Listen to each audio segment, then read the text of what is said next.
तो हमारी अगली कहानी क्राई बेबी ब्रिज। अमेरिका की असली डरावनी कहानी। अमेरिका के ओहायो राज्य में एक पुराना पुल है, क्राई बेबी ब्रिज। कहा जाता है कि 1950 के दशक में एक रात एक औरत ने अपने नवजात बच्चे को उसी पुल से नीचे बहती नदी में फेंक दिया था और फिर खुद भी कूद गई थी। तब से उस पुल को क्राई बेबी ब्रिज कहा जाने लगा, क्योंकि रात में वहाँ से एक बच्चे के रोने की आवाज़ आती है। रात लगभग 2 बजे का समय था। एक लंबी सुनसान सड़क और उसके बीचों बीच वो पुराना पुल।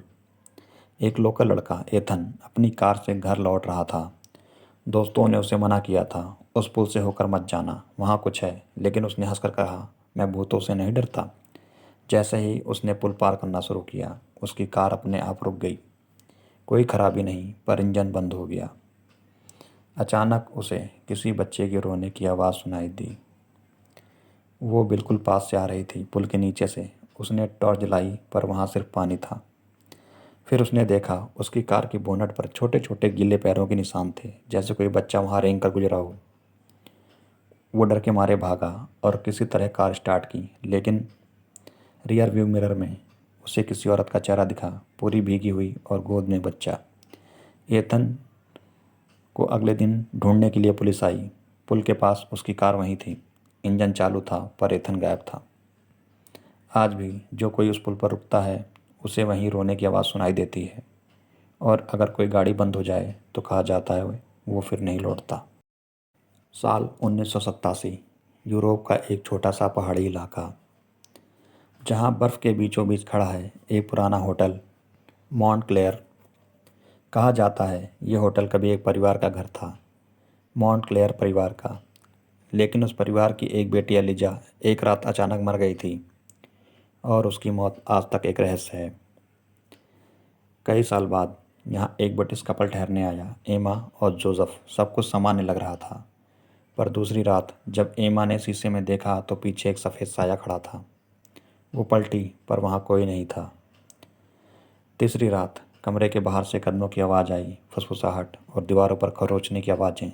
जब जोसेफ ने दरवाज़ा खोला तो फर्श पर गीले पैरों के निशान थे, जो सीधे उनके कमरे की तरफ आ रहे थे।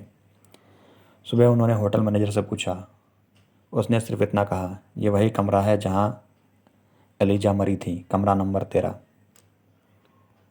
आज भी रात में उस कमरे से किसी लड़की की सिसकियाँ और पियानो की धीमी धुन सुनाई देती है। कहते हैं वो अब भी वहीं है, शीशे के उस पार, बस तुम्हें देखते हुए।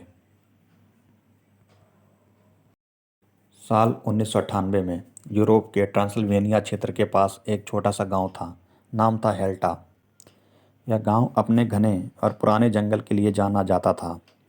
लोग कहते थे कि उस समय जंगल में कोई इंसान सूरज ढलने के बाद नहीं जाता, क्योंकि वहाँ कुछ ऐसा था जिसे शब्दों में बयां नहीं किया जा सकता।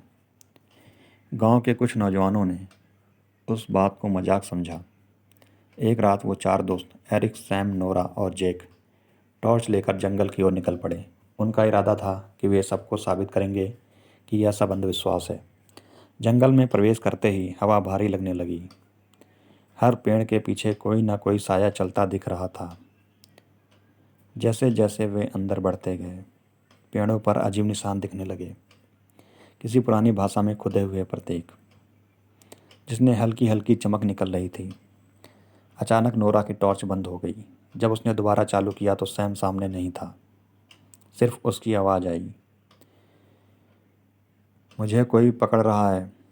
बाकी 3 दौड़े, लेकिन वहाँ सिर्फ गीली ज़मीन पर खींचे जाने के निशान थे। वे डर के मारे गांव की ओर भागे। सुबह जब पुलिस पहुंची तो सैम कभी नहीं मिला, लेकिन जिस जगह वह गायब हुआ था वहाँ एक पुराना लकड़ी का क्रॉस मिला, जिस पर उसका नाम खुदा हुआ था और नीचे लिखा था, अब यह जंगल का है। कहा जाता है आज भी जो लोग उस जंगल के पास जाते हैं, उन्हें रात के सन्नाटे में किसी की पुकार सुनाई देती है, मुझे बचाओ, पर कोई वापस नहीं लौटता। इंग्लैंड के नॉरफोल्क इलाके में एक विशाल हवेली है, रैम हॉल। यह हवेली 1600 के दशक से खड़ी है, और कहा जाता है कि यहाँ की एक महिला, लेडी डॉर्थी वलपूल की आत्मा आज भी इस हवेली में भटकती है। उसे लोग द ब्राउन लेडी के नाम से जानते हैं, क्योंकि उसकी भूतिया आकृति हमेशा भूरे रंग के गाउन में दिखाई देती है। हेलो दोस्तों, इस कहानी का नाम है द ब्राउन लेडी। इंग्लैंड 1936 की ठंडी दिसंबर की रात, दो फोटोग्राफर कैप्टन और सैरा रैम हॉल की तस्वीरें खींच रहे थे। सब कुछ सामान्य था। तभी ऊपर की सीढ़ियों पर उन्होंने एक सफ़ेद धुंध को नीचे आते देखा। धीरे धीरे वो धुंध एक औरत के रूप में बदल गई। उसके बाल ढीले थे, आंखें बिना पुतलियों के, और उसने भूरे रंग का पुराना गाउन पहना हुआ था। उसके चेहरे पर ऐसा भाव था जैसे किसी ने उसे धोखा दिया हो। कैप्टन ने तुरंत कैमरा क्लिक किया और अगले ही सेकंड वो आकृति गायब हो गई। जब फोटो विकसित हुई तो सीढ़ियों पर स्पष्ट रूप से एक महिला का साया दिखाई दिया और वो तस्वीर दुनिया की पहली असली भूत की फ़ोटो कहलाई।